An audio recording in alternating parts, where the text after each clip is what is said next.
ప్రజలాటండి. మీరు మీ తల్లిదండ్రులను కాదు సమ్మతించేది, మీ స్నేహితులను కాదు. ఎవరిని సమ్మతించాలంటే మీరు నన్ను సమ్మతించిన ఎడల ఈ భూమి మీద ఉన్న సమస్త ఫలములను మీకు ఇచ్చేదను అంటుంది వాక్యం.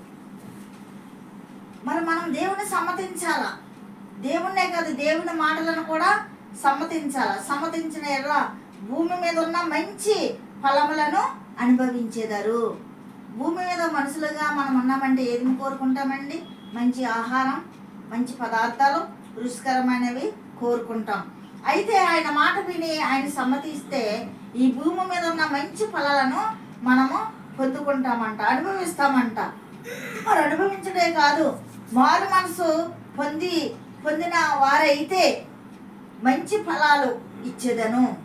మాట వినాలా, ఆయన సమ్మతించాలా, మారు మనసు పొందాలా. రోతపాత జీవితాలను ఆ రక్తంలో కడుగుకొని మారు మనసు పొందినప్పుడు ఆయన మనకి మంచి ఫలాలు ఇస్తాడంట.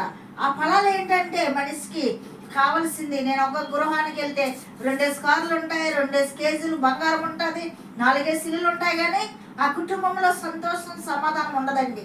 పిల్లలను బట్టి, భర్తను బట్టి, లేకపోతే వేరే వేరే కారణాలు బట్టి.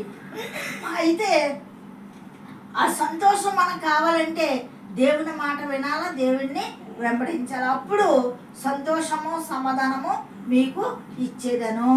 ఎక్కడా లేదు, డబ్బులో సమాధానం లేదు, బంగారంలో సంతోషం లేదు. మనకి దేవుడు ఉంటే సంతోషం సమాధానము ఉంటుంది. కాబట్టి దేవుని సమ్మతిందామండి. వాక్యం దేవుడు దీవించుగాక. సబ్స్క్రైబ్ చేయండి, లైక్ కొట్టండి, షేర్ చేయండి. అన్న మినిస్టర్ గురించి మీరందరూ ప్రార్థించండి.